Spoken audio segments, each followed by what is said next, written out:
opponent, and I would like to introduce to you the guest of tonight's show. It Takes a Colony. A very special guest is my real-life best friend from around age 12, and he is the reason that I started streaming in the first place. I can tell you my origin story briefly, and then we can bring him on. So my origin story was I had equipment and gear. I was motivated to play a game like D&D with some friends and record the sessions. So I was buying and kind of researching the technology to do that. And at that point, my game sort of fell apart. People were, driving a long way. We were all adults, and one thing led to another, and we really never launched it. So I was a little bit bummed, but I continued to watch streams and, was kind of into how people were shooting a game session. And I was really into, role-playing games and tabletop games. I thought it would be a really fun thing. So Magic Arena gets released, and I'm a lifetime Magic player since it was first discovered in 1994. I was playing Magic. So as a lifetime Magic player, I was like, wow, Arena is really cool. You can play Magic. It's not as clunky as MTGO, which I also played. But I liked, and I played Duels, and I played all the Magic products. So then I liked the Arena interface, and I thought to myself, it's kind of a really good interface to teach people. Hey, and then I fell into Amazonian stream, and I remember Amazonian and Asian Avenger, and there's a whole bunch of others in between. I'm sure I'm missing people.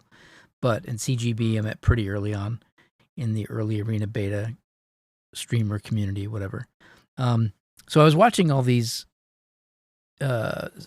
people going online, and I was like, this is perfect. I'm going to do this. I'm going to send this. So I talked to Scott, my friend, and he was saying, I never really learned Magic. So we were best friends, but there was, time and life goes on. And during the times that I was really heavily into Magic, him and I weren't really talking, or we didn't have a lot of contact. So he missed that part of my life, the Magic part of my life. He was kind of, not in it with me from the beginning. So when I had this opportunity, I was like, I have this streaming stuff. Why don't I help, get on a stream so you can get into the chat and you can watch me play?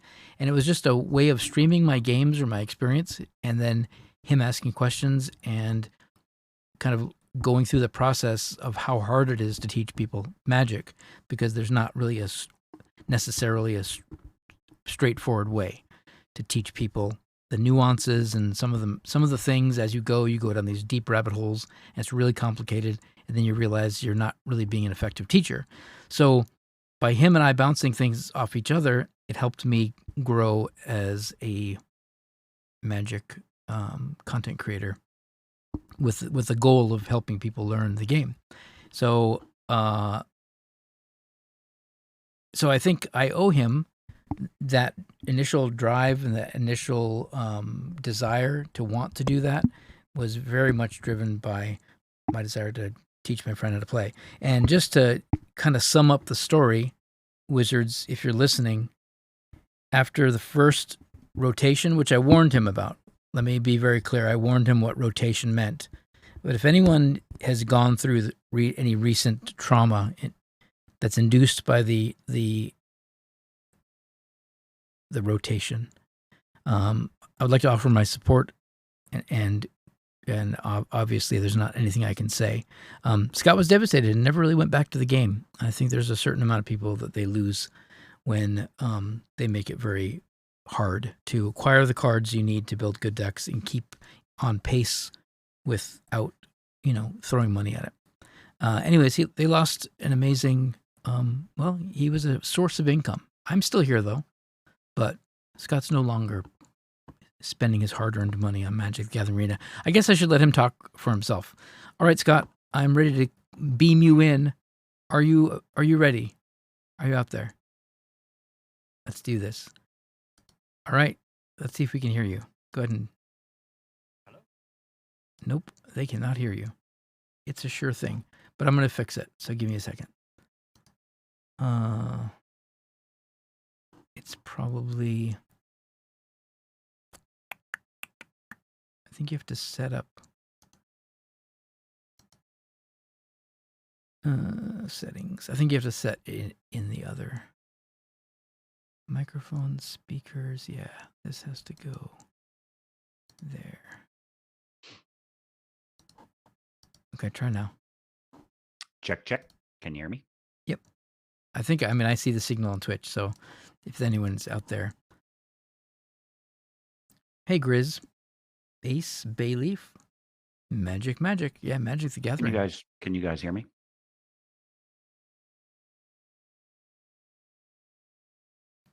Somebody in chat named OTR Trucker Scott who apparently has a thing for you. Oh yeah, that is you. Yay! Hey Onyx Virus, how are you? Yeah, you don't want to see me. No, my camera's broken. Thank God. No, the robot is you're speaking to the robot's voice. We look a lot alike, me and that robot. Perfect. You are loud and clear.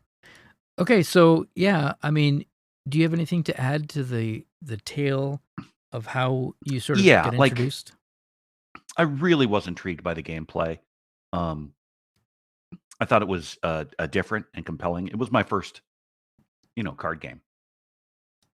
And I had that Sapperling deck, which I just loved, and I tinkered with it and did a bunch of different things with it. And then, they did the rotation, and all of a sudden, fairies everywhere. My deck is just getting stomped, and it was like at that point in my life, I was working nights and 12, sometimes 14-hour days, and there just wasn't the time investment that would have been required for me to start from scratch, build new decks, and so I just kind of left the game. I do have really fond memories of playing Magic, and Adam, you and I, every time we get together and see each other, we are playing Magic, the paper kind. Right, the best kind. Just because it's a fun game to play. Yeah. So the arena, like the nature of how to acquire cards and how to play the game in arena, because I took a short break and missed 2 sets, or maybe 2.5 with like a weird supplement that they added. I guess you set it down for what, 9 months, almost a year? No, it wasn't that long. Maybe it was, if you think about it. I guess it might have been that long. And that was a huge hit to my collection that I'm still not recovering from. I still don't have. I have an enormous amount of wild cards and decks that I can build. However, there are still some in Historic that I will literally be 10 wild cards off, and that's a lot. That's like too many. So as much as the economy, to play every day and to constantly, and also put extra money into it just to stay afloat, doesn't seem really that healthy for someone who's not committed to the game yet. I think they have to hook people first, right? Before they can start abusing them. Yeah. And, for somebody that has maybe 6 or 8 hours a week to invest in a game, that's not enough time, especially if your love is torn between, Magic and a couple other games that limit you even more. Yep. As to how far I'm willing to go to play. Right, because that's exactly the other thing. It's not a casually played game. Unlike Legends of Runeterra, still not sponsored. So let me make it clear that I'm not being. These are not statements I'm making based on any kind of gain, but simply my own opinion. And Legends of Runeterra, you don't even have to play the game. Every week on Thursdays, you go into the vault and you just open it. They just give it to you, and you use those rewards. So you could literally download Legends of Runeterra from Riot Games. Every Thursday, unlock your vault. That's all you do. You don't even play the game, don't even learn it. And then when you're ready to learn it in a couple of months, or a couple of weeks, you would have stored all of the extra loot. You would be able to go into the game, go through all the tutorials, and then already have assets and the ability to build any deck. Like it's so generous that it's almost, it's like, ever have something so good in life that you take it for granted? That's honestly what Runeterra is. Sometimes I miss my Thursday drop because I'm like, oh yeah, I forgot. Like, you know what I mean? Like they're giving things away so generously that you stop really thinking it's special. And I played that game briefly also, and the tutorials are amazing in Mm-hmm. that game. Yep. But so let's kind of dial it back to card games and when you learned them and because we've played role playing games and other games. When I met you, you were playing like miniatures and sort of like tactical, level or All the old war game stuff. yeah, like yeah, Yeah. squad leader and stuff. And so Starfleet battles. We're going to talk about a whole bunch of gaming, but just in a big picture, I don't remember you, or really card games weren't really a thing when we were, when you were gaming or when you were playing games, there wasn't really a big. When we were kids, they hadn't invented paper yet. So Right. Back in the days of the stylus and cuneiform clay tablets. Hello, Phoenix. How are you? So now we're in a world where there's card games, and now that you've been introduced to a handful of them, and especially with Magic at the beginning, give me your overall opinion, at least when you were first being introduced, and what you think of them now. Has it changed? Would you find and download a card game? There's so many more out there. Do you like the way it feels? Like, remember that one called Cards with a K with like a world? Cards was fun. I spent a few hours playing that game. I never got into Pokemon. Yeah, I played that a little bit Although with my I son. had nephews Mm-hmm. that certainly did, Okay. but they were more into trading than playing. Mm-hmm. Um, I do I do like the concept because it takes spades and puts a lot of lore and really cool concepts into it. Um, but the economies can sometimes be problematic for me. It almost sometimes it seems like pay to win. Yeah. Um, or just grinding, which is a problem I have with RPG games too. Yeah. The monotony, Yeah, getting in your quests and having to run, got to do your dailies. yeah, dailies, exactly. I don't know why my eyes are not working right. Okay.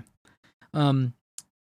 So the as far as like the strategy, and I know that some games have luck more and are more. It's more prominent. The RNG of card games. Is that as a new person just trying to enjoy your time in a game? Do you feel that the luck factor, would you like, compared to chess or like the tactical games you play like Starfleet battles, where you're managing something that, yeah, you do have to roll There's very little damage, luck involved in right? games like SFB or chess, and they're in these well, going it's a card game, right? So there is a random aspect to it which you cannot control, and you just have to live with. And sometimes that's refreshing, right? Hmm. Because it takes some of the mental load off. Yeah, You can just draw good stuff. look at what limited cards you have in your hand and play the hand you're dealt. Yeah.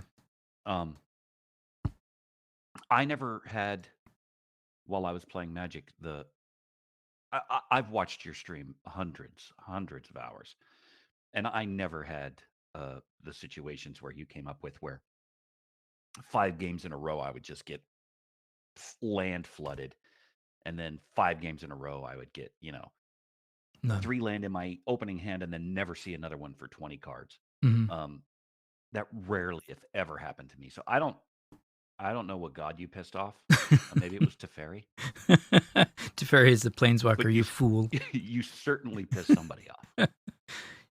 Yeah, yeah. I don't know that, like the last guest I had, Lumi, was all about the shuffler is random and it's perfect in its randomness and all that stuff. I do feel also that I'm the unluckiest, but then I've seen recently, I don't think it's as bad as it used to be. But I think I've they. heard you talking that they have 2 different shufflers. Mm-hmm. Oh yeah, yeah. Listen So to the last episode. We covered the yeah, fact so that there are. that's not random. Well, it is the same randomization process. They just have a method of delivering your first hand different, a different initial. So that it's random, and it checks to see how much land it has, and then it makes an assessment of how many land are in your deck and how many land you should be in your hand, and it gives you another. They do another random hand and see if that is better for you. If there's more land or less land or whatever, it tries to figure out the best. It's really weird to me. Like I don't, Your description makes it sound even less random than you know, what I right? was thinking. And I'm probably not describing it correctly. The last episode, Lumi is really good, a lot better than me at covering it. All I know that I don't really care how it works. I care how I feel about how it works. Right. And the feelings are sometimes really bad, but it's not as bad as the old days. The good old days, maybe I'm just not letting it get to me, but I don't think it's been as painfully. Like I've actually won games, and I actually went 6-0 in a pretty big tournament a couple months ago, and those kind of things were not the things of the past because I wasn't winning tournaments at all. So it's kind of cool that maybe I have a chance. But overall, I think you enjoy a lot of the things that make card games enjoyable. But the economy, or there's certain things kind of holding you back. Like I wouldn't think you would say It's 2 things. It's the economy and the time sink. yeah. I'm still a driver and I still work really long hours. I'm on days now, Mhm. so I get home by like 6, but I've got to be in bed by like 8:30. Oh. Yeah, no, I get it. I get it. Well, I hope it's not too close. Did you eat your warm oatmeal already? Are you getting I had my gruel. you're getting tucked in soon. No, today's my day off, so Look at you, staying up late. staying up late. So, what is your favorite of all the games that we briefly kind of touched on, but overall in your whole lifetime, if you had a single type of game to play and it was your only game you could play, which type of game would you pick? Pen and paper role-playing games. Wow, really? I think so, yeah. I'm really surprised you didn't say Starfleet Battles. That's really what I thought you were going to Starfleet say. Battles is so much fun, but does my voice sometimes make your mouth move? No. Because, well, on my screen, you stop talking and I start talking, and sometimes your mouth moves. Hmm. I don't know what it is. Anyhow, um, Starfleet Battles was a super fun game, but in order to play like a 2-on-2 battle with 4 people and 4 ships, you're looking at an 8-10 hour investment sometimes. Mm-hmm. And then it's over, right? And you have to do another one. Whereas with pen and paper role playing games, you can get together for a few hours, as much time as you have, play, stop, and then when you come back, you can pick it right back up where you left off. And I like the beauty of that, especially for a busy lifestyle. So, yeah, yeah. So, not just saying for now if you were to play something, but just like, Yeah, I think Starfleet Battles was my favorite game of all time. The the rule book was 800 pages and addendum and corrections and that's why I thought you would love Magic for all the oh, because I do love that the part about Magic. 285-page rule book. Hey, Michelle, how are you? And just it was so you're moving at like, multiples of the speed of light, but and each turn was broken up into 32 segments and so much could happen in one turn. Mm-hmm. Um and there was so much to keep track of, your energy expenditures and damage and drones and fighters and pseudo fighters And that and was all before we had computers. Like we were oh yeah, playing. there was nothing. Yeah. So this game, the Starfleet, "Hey, doing all right? Just really tired? Oh, Michelle's tired. Well, you're gonna wake right up when you hear Oh, me and yeah, you're Scott gonna talking be about excited about this. me and Scott are talking about Starfleet battles, the probably unlicensed. I don't. Well, they had to have the licenses for the ships and everything, so it was Sure. a Star It Trek. was Amarillo Design Bureau, Mm-hmm. uh, when they came up with the game. I think Paramount owned it at the time, Yep. and Paramount gave them the rights to use the original series. That's how they got the Romulans and the Klingons and the Gorn and the Federation Yeah. and the Tholians. And then they invented a couple of races besides that. But anything beyond the original series, they never had rights to. Okay. Um, so they So no couldn't deep really space. advance So it. but they had star bases that looked a lot like the Deep Space Nine stuff, but I think those were already blueprinted out in I the think so too. in the original series. Yeah. So it's kind of cool how the game was like, yeah. So original Star Trek fans, the ship designs, it was very much based on that, and these you basically had this starship, and the rules involved the energy management of the starship. So you'd have a certain amount of energy generated Life in a support. certain time, right? Yep, you had life support and shields that you had to pay for, and then uh, if you wanted to use your transporters, they took power, and Yeah, so you're diverting power and energy, and you're managing this over the course of this turn structure that's like mapped out in a way where you can do some things as you go, but the time and the turn structure and how all the energy is just in your weapons charging and your shield facing, all these things are super important. Your turn and the amount of acceleration and deceleration rules. The rule book was enormous and massive, ridiculous. like a Ridiculous. 4-inch 3-ring binder, Mhm. double-sided, tiny type. It was, Everyone who's listening to this is like, why would anyone do that? That was what we did this for fun oh back in yeah, our day. oh it was so exciting when we could get together and play. It's so funny that how gaming. I think it's fun for me because the change in gaming is kind of fascinating on how transitioning from what we had there and then literally clicking like a button and having it do all those calculations, or playing some sort of a simulator, or all these new sci-fi games. You can get ships and you kind of do the same thing, but you're managing it real time. You're changing your shield facing, but the galaxy navigation, computers, they're all there, and doing things that way is still the same experience of flying a starship. But is it really um is it satisfying in the same way? No, it's different, but I remember you and I when we were little kids uh, must have had hundreds of conversations about, oh my god, because we were coming up right when like the Commodore 64 was coming out and Mm-mm-mm-mm.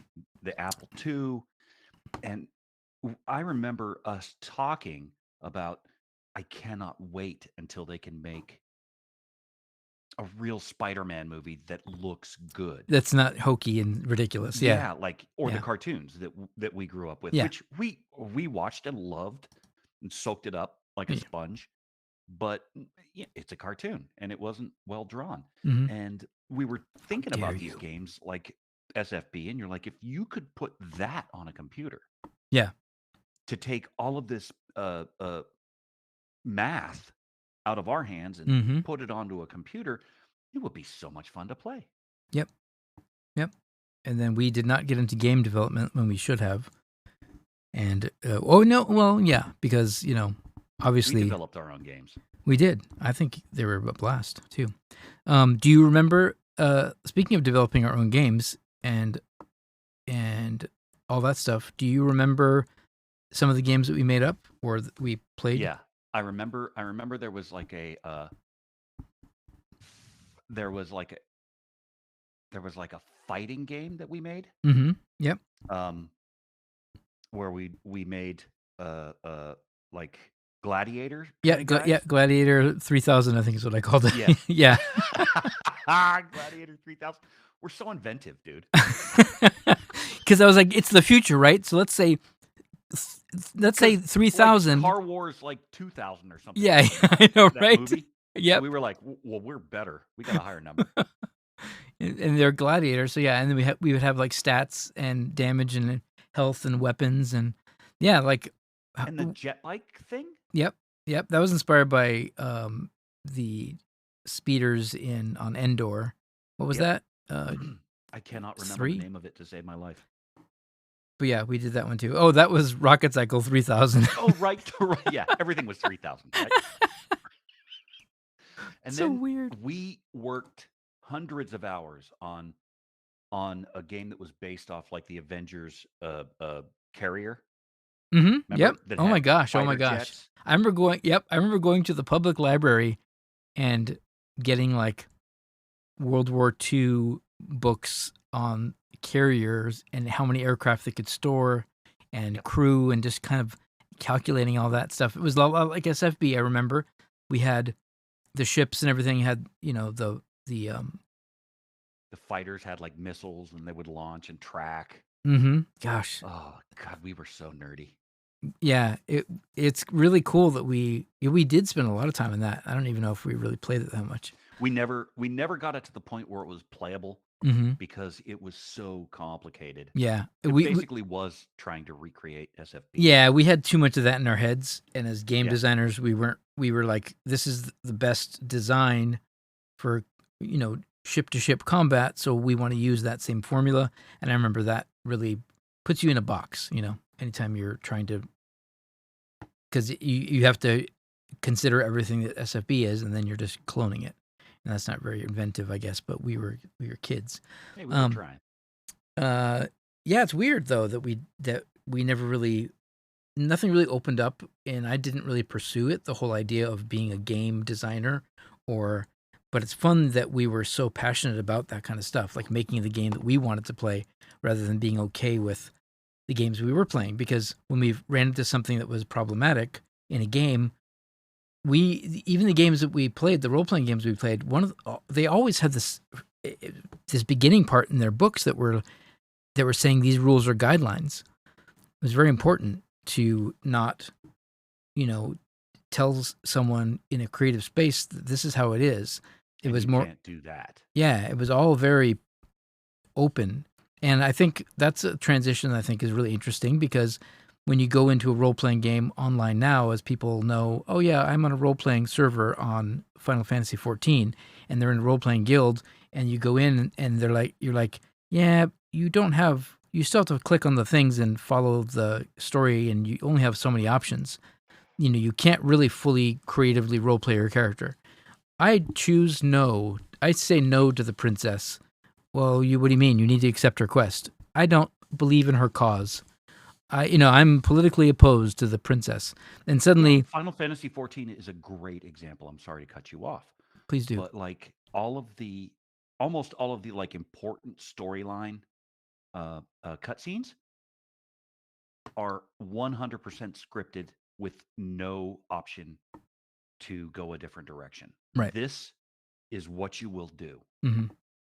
And that's, not frustrating, but it's kinda disappointing because, when we were playing pen and paper, you could basically make any decision. You could make a horrible decision, Hmm. and, uh, I've said this before, but you were the best GM I ever played with. You would just deal with it and change what you had in your head to fit the decisions of the players, good or bad. Right. And, In a fair way, I hope. Right. Not a like yeah, a yeah, yeah. It wasn't like, I decided to, rip the head off the princess, and you were like, well, I guess the princess was bad. No, there would be consequences, right. um, and that's almost unavailable in most RPGs these days. It is, you will. They try and say that it's like this open world thing, and the Hmm. worlds are gigantic, but your options are really limited in a lot of games. Yeah. Yeah. I think there's some people that do a little more immersive role playing, um, but I've never been with a group that's really dedicated to it because you end up just talking about your life, and you make friends and everything. But that's the thing. You're chit chatting with your friends. You're not like, I am the Dark Knight of Gotham.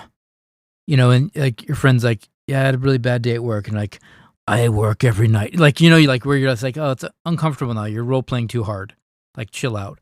No one really gets into that deep role playing mentality. There might be some groups, and there are definitely some,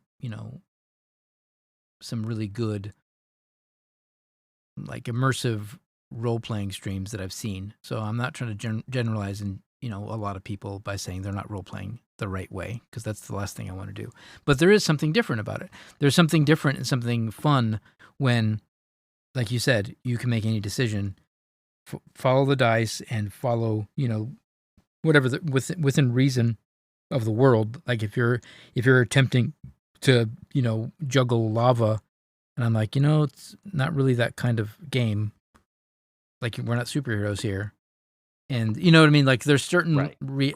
constraints Okay, to. so you juggle the lava and your hands catch on fire and melt. Yeah, like what do you like? You have to kind of, everyone has to agree. That's the other thing about pen and paper, because it's so open and so free. You can have conflicts with a game master creating something that the players don't want to really enjoy. Like, we played bad games, right? Where people were where like it felt like we were just trying to be sent through a meat grinder, and if we didn't roll perfectly, we would die, and it felt really uncomfortable. And sometimes even if you did roll perfectly and the GM decided that the fight was going to go a certain way, right? It didn't matter. Yeah, railroading is a real problem when you have that open freedom. So you have to find a good group, I think, of like-minded individuals, people that are understanding. And I think talking about the stuff openly, we never really understood that. I've watched a lot more. I've researched a lot more and learned a ton.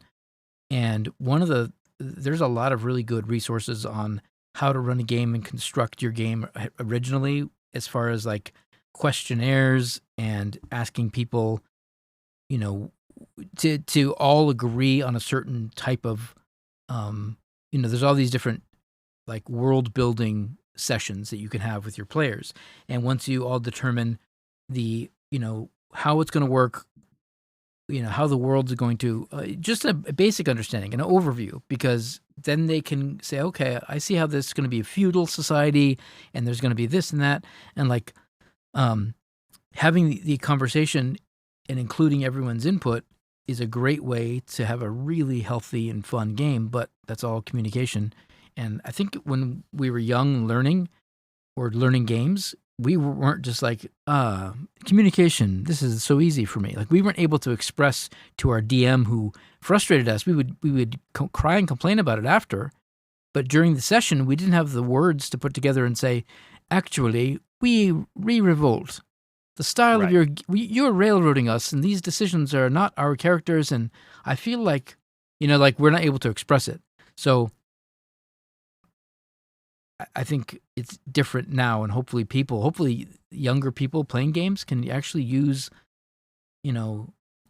communication to, it works to where everyone has more fun.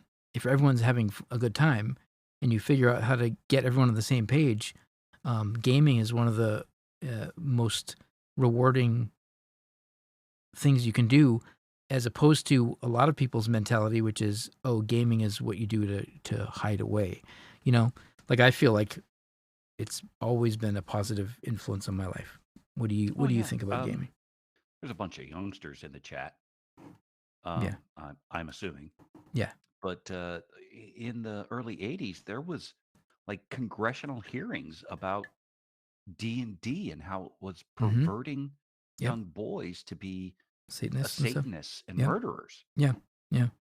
And well, when my mom is a full-grown woman at that point, and she's seeing that, and then she's seeing you and I sitting at the table, rolling dice and laughing and being pissed off, and she's like, huh? What? Definitely Satan. He's not running the streets. Yeah, no. Oh, so she was like, oh, what are they talking about?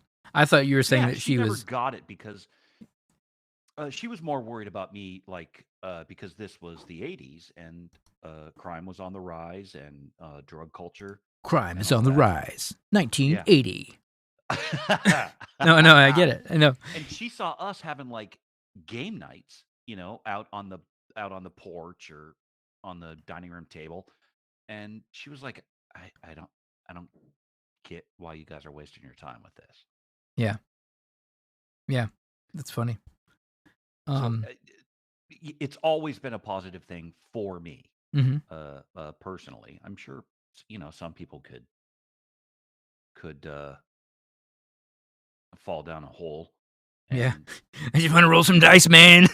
or think that they get lost in their own head, and I guess you become the necromancer, and then you have to take lives in order to become more powerful. It seems, yeah, you're laughing because it is incredibly far fetched, Yeah, right? it's rare, but it happens. I know people have gone off the role playing deep end. Those larpers. No, I know what you mean though. It's anything in the world can be, you know, pushed and Twisted. twisted and Yes. pushed in a certain direction, unhealthy habits, things like that. I don't know. I definitely think I was obsessed with gaming and thinking about it, and um, because the stories were so like widely, they were just always exciting because the players would have an influence on what I did as a GM. I never had like my whole world mapped out. So when a player was like, I need a fast horse, and I suddenly was like, well, a village to the north, that's what they're known for. And everyone's like, let's go. And I'm like, cool. And then all of a sudden in my brain, I'm like, the next session we'll go north to the village of the horses. And in my head, I was already developing the characters they're going to meet, what's, why this particular spot of land is important or whatever. And who are the enemies in the area. And I would develop a game, and that would take so much of my mental energy and time that it was so fun. I couldn't wait till the next game where I could express, "Hey, I had all these ideas. Here's the guy's name that runs the stables, and it would, like, he would have a backstory, and he'd have a son, and that son would have a story, and then there'd be drama or intrigue. There'd be something going on. So it was always titillating. In games now, I mean, I guess you can be excited about an expansion or some new, content every couple of months that something drops, but it's not the satisfaction of that quick, right? Is that why Yeah. you liked role playing games? The quick interaction and the quick. And uh, and the other thing is, like, you are actually sitting in a room with people, some better than others, but you're actually there face to face. And I never took an acting class in my life, but you develop a character, Mhm. and that character has a history, and you try and play that character with their history in mind, not Scott's history in mind. Mhm. So it allowed me to escape from, my sometimes mundane and sometimes horrifying life, Yeah. and live somebody else's. Yep. Yep. And it really was a beautiful thing. And I could throw things out there that Scott would never do, Mhm. but this guy would. Yeah. Like drink a And beer. Sometimes I like it was drinking in okay. role playing games. Well, I'll have an ale. You're give not. me a mead, barkeep.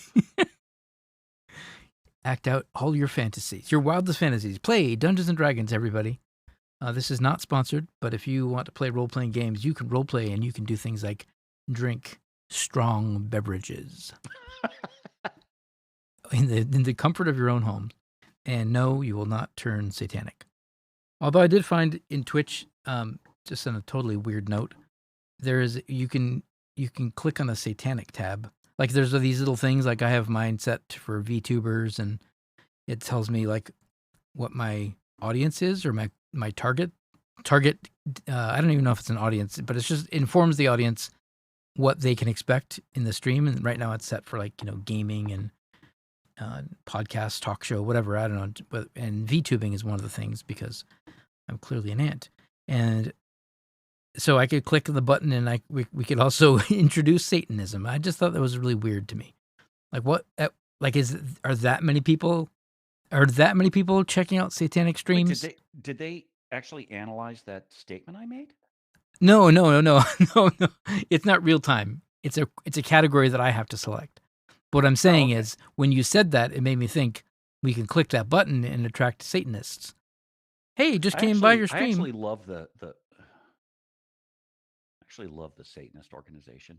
Like there's a real world Satanist organization, and they're basically uh, trolling atheists. Yeah, I So guess. I don't know. so There's I just like I follow their Twitter feed they have a because Twitter feed. Satan oh has a yeah yeah Twitter yeah feed. yeah yeah oh Yeah. yeah they're great. Oh, I didn't know that. I won't post a link, Yeah. but No satanic links, I think it's please. just hilarious. But that's really funny that there's a category now on Twitch, and I didn't realize they had a Twitter feed. If it's so weird to me. But hey, it takes a colony. That's what we're about. We have a large, diverse population, and if you're into something, I guess that's cool. So yeah, from gaming, I kind of wanted to just. I think it's really important all the way we feel about games and how it's changed, and some of the conversations now that are going on in Magic feels really weird to me. We kind of talked about this a little bit earlier, but if you don't mind, I would like to talk about how the expectation or the assumption that you have to follow the rules kind of goes back to that role playing thing where we were throwing out rules if we didn't like them. We were playing with a lot of freedom in the rule books. If we didn't like the way, like, I don't know, for instance, something as simple as like, oh, it says in this chart that you're -1 to hit every 6 hexes you are away from a target. And then all of a sudden we're like, well, this is kind of lame because that's 30 hexes. I'm never going to hit. And let's just not play with range modifiers. Or maybe it would be hit location chart. I hit the guy in the thigh. That's lame. I blasted him in the chest with my beams. Can we not play with a hit location chart? Yeah, that happened a lot with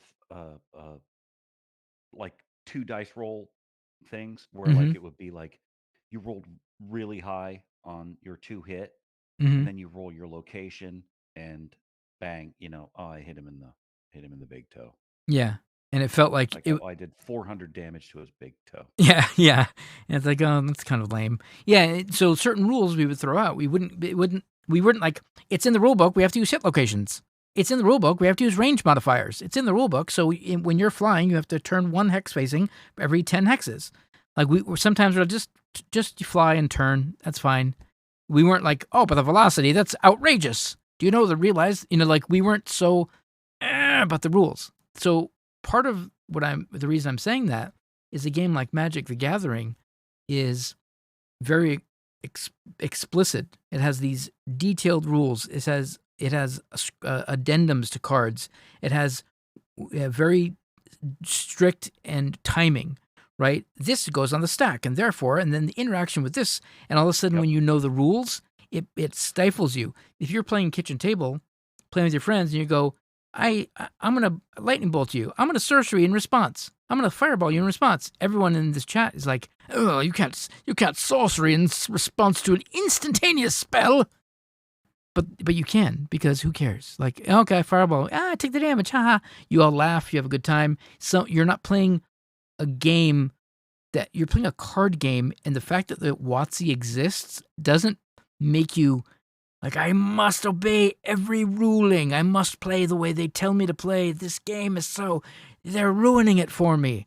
Like, that's sometimes a really weird position to be in, because I'm like, just don't follow the rules. Like, have your own band list with your friends. Tell your friend if they play Alrund's Epiphany, you're gonna beat them up. I mean, don't really say that, but I'm not saying physical violence is the answer. But just say, I don't want to play with you anymore if you play that deck. And your friend will go, okay, I guess I'll play a different deck. And then you manage all the stuff and you play the way you want to, and you don't have to take out your card because did you realize that card was banned? The rules committee has banned that.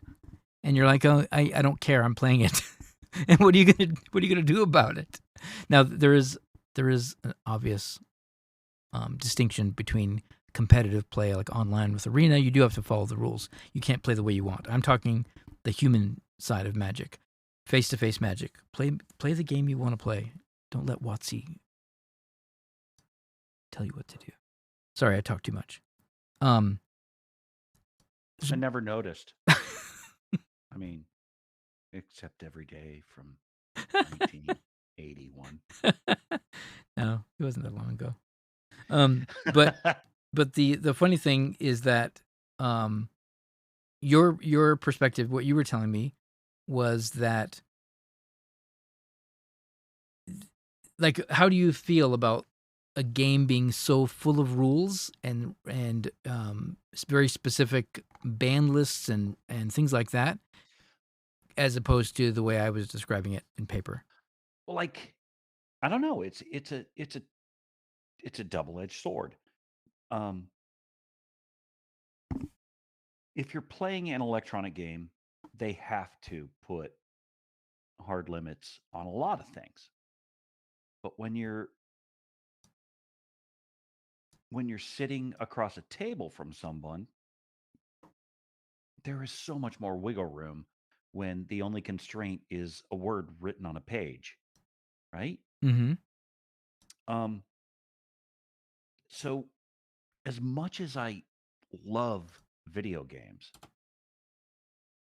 I I think there's so much more flexibility in the old style, tabletop games Mm-hmm. where I remember uh you and I went to TwitchCon, right? Mm-hmm. And we were playing what was it, Commander decks or whatever? Yeah, we were playing Commander decks. We were playing And Emperor like style. Yeah. somehow I wound up with like 9 cards in my hand and I looked across the table at another streamer and he looked at my hand and I went, I don't know what to do.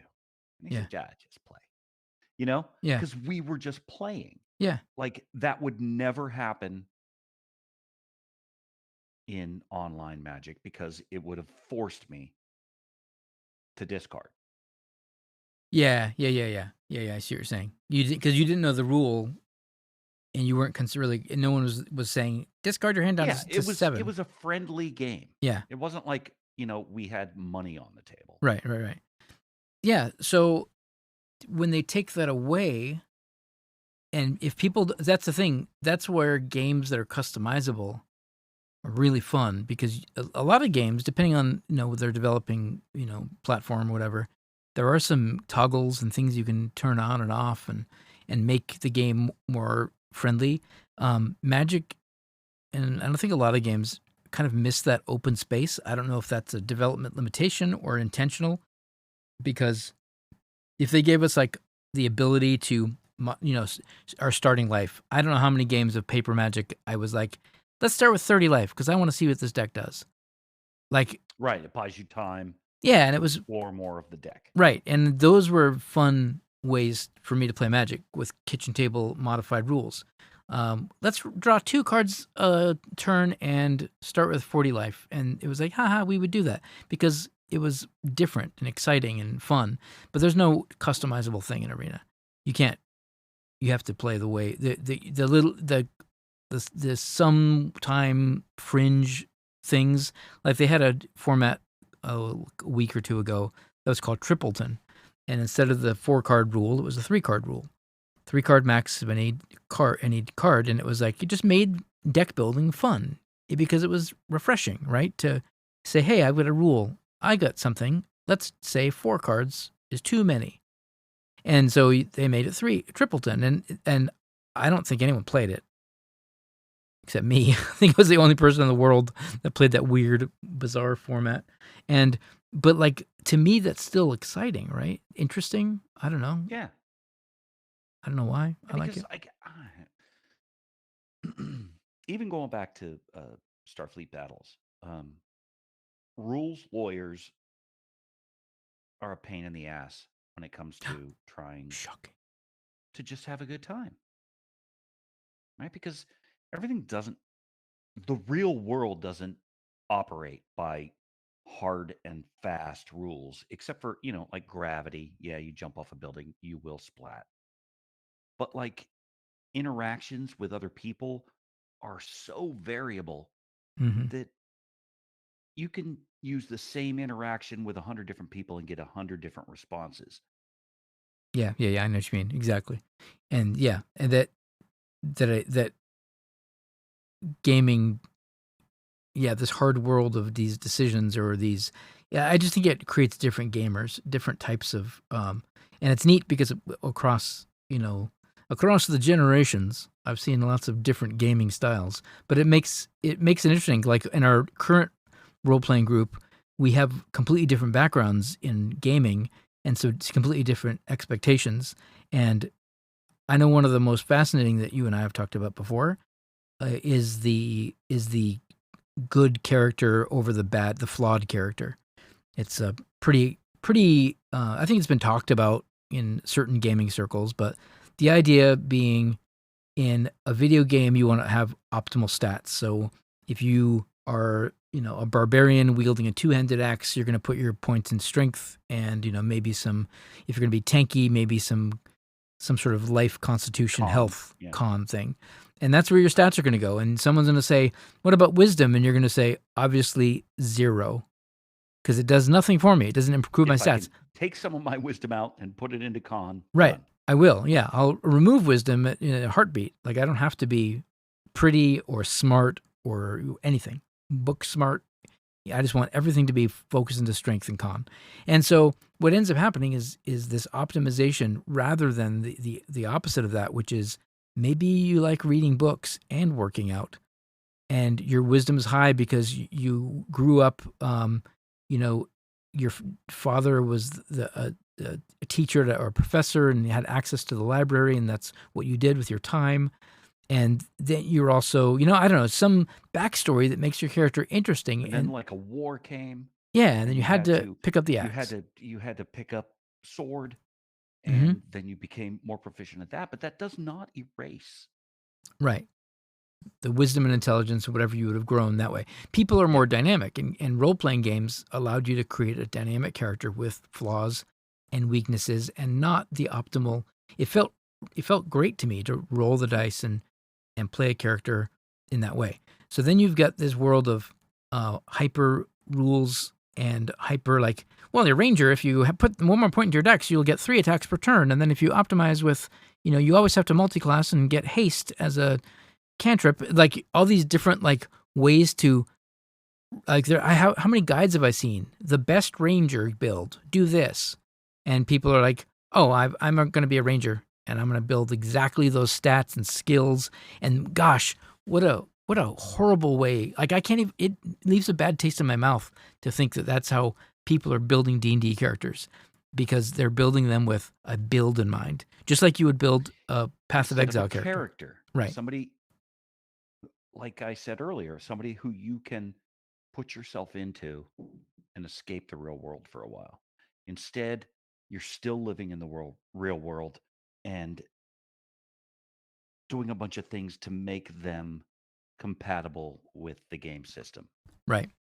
Right. And I don't mean to sound like there's only one way to play role playing games, and if you're not playing it that way, I'm just saying that it it's it feels like it's without understanding, like someone who's coming from a computer game or a game where you're like a looter shooter, and you're killing things and you're picking up little things and you're building better weapons, and you're like, okay, cool, I get what happens here. And then you go and someone says, hey, let's play a role playing game together. You can make a character. You're like, okay, I'm going to be a guy who shoots robots and scavenges them and improves his weapons. And you're like, okay, but the mentality is still in that build rather than being a character. So how do I, like? It's almost like you have to have. I need to find like some sort of a school where I can send out mentors to all the up and coming gamers and let them know that the imagination is a playground and they have to explore it more and not be so rules bent or results oriented, where it's like Yeah, I need to win this min-maxing. fight. Yeah, Yep. win this fight, so I'm going to put all the points into my axe. When role playing wise, he learned the fencing foil from his uncle, who is the fencing master. And yeah, it's weird that he's big and bulky and his points spent in fencing, and you probably never pick up a fencing foil, but it's cool that you have that because that's what your character would have. And, and maybe in some weird way, it'll surface in some game and it'll be an epic moment of, oh my gosh, you can use a fencing foil, can't you? It's on my character sheet. From my origin, I hadn't thought about it in a long time, but now I can wield the fencing foil of flaming fierce ferocity, and then it's like, oh gosh, I totally forgot you had it, and it's an epic moment of role playing where your character makes a difference. Yeah, I don't know. I don't know how to get that feeling and hopefully express to people how important it is to make your home games um full of that. And I don't really know where magic there was a time where I was kind of developing in my mind a magic alternative, like a role playing based magic game where your deck was like a the way I described it, you were accessing, like if you would bring a creature out, it was kind of like you were summoning a creature forth from another dimension.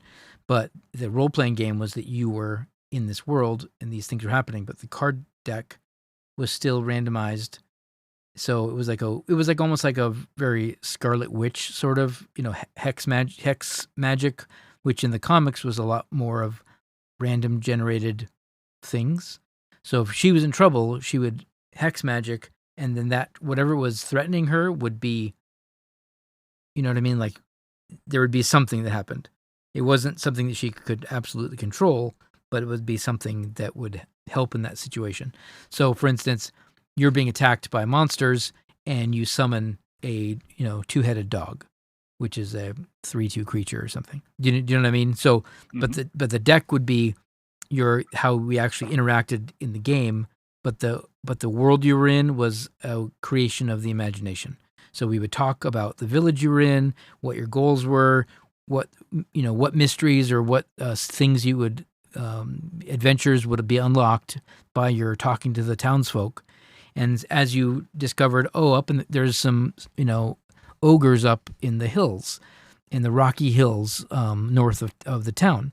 So you would leave the village, you go to the Rocky Hills, then obviously you would face like a red deck with goblins and ogres, and the but those adventures would be guided. It wouldn't be the opponent sitting down and going, "I've got a red deck. What are you playing against me?" It wasn't like that. It was more of a dungeon master would have access to all these different decks and these different um, obstacles, and you with your deck would navigate through that world. Does that sound like something that is Yeah, that could interesting? actually be exciting. I mean, Wizards, they did that RPG thing that Mm-hmm. Magic Legends. tanked. Mm-hmm. Oh, no, Yeah. it's wonderful. Yeah, Magic Legends. Shameful. I loved it. I had a good time, but that was a little bit of an A adventure. little bit of what you were talking about, except yours is a lot more open. Yeah, like any role and any pen and paper game would be. But yeah, they tried. They tried. It was a valiant effort, but but I don't know. Is it because the people don't like it? Are we relics of the past? Are we I think relics in of the some past? ways we are. I mean, I'm in my 50s, and You, people that are in their 20s or 30s never played the games that I played when I was growing up. yeah, They were playing, uh, you know, computer games. And there was innately in those computer games the limitations of the hardware and software. So I'm not saying that they're worse than us. I'm just saying that they grew up different than we did. And a lot of the,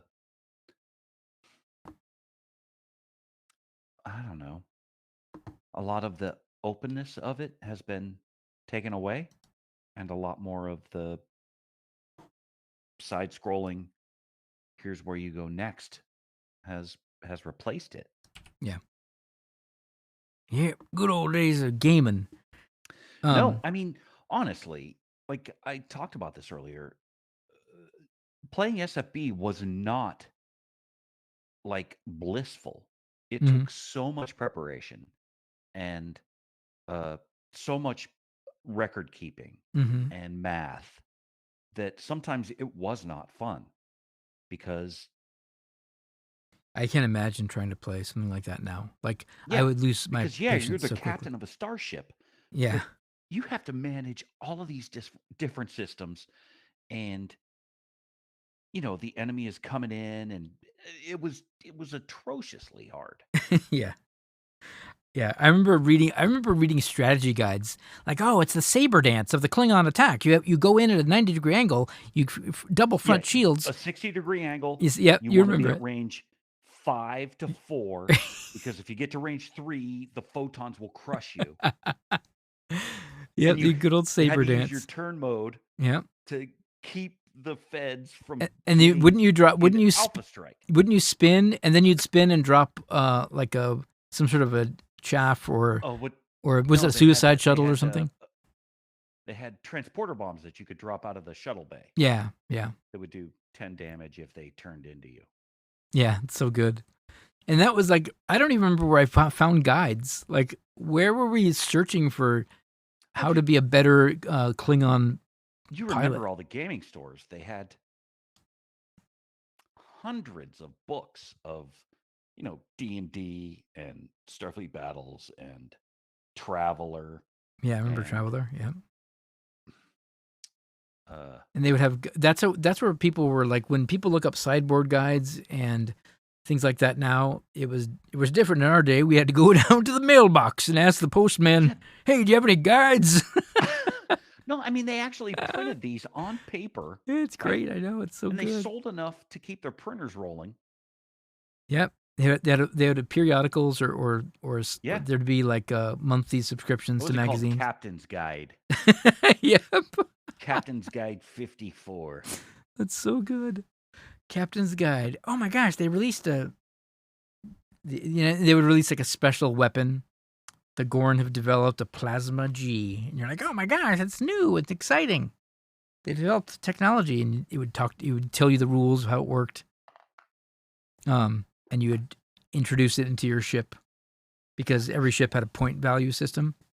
So when you're outfitting typically the sides would be like, I don't remember how the points worked exactly, but you would have enough points to build your attack fleet, your defense fleet. Your opponent would do the same. So you could split those points between fighters and with something called pseudo fighters, which are like a small shuttle type of ship. And every drone cost part of points. that BPV. So if you wanted to Yep. upgrade their speed, Yep. their warhead. Oh my gosh, it's so. When I go back to talking about SFB, I think that everyone listening is going to be like, "Oh, that sounds like a nightmare," and it was. But wasn't that? There's something weirdly fun about nightmares. Maybe that's why we like Magic. It's so painful and It was hurtful. a computer game where you were the computer. Mm-hmm. Oh yeah, the human brain is a computer. Yeah, it's true. It's wild. I know, but like maybe like recently now we're searching for a game that we can play and have fun. And I think Earth Defense 5 is honestly, dude, I'm having so much fun with that game. I kind of want to play it right now. I kind of want to take the stream in a different direction. We could do a talk show and play a game together. Could we do that?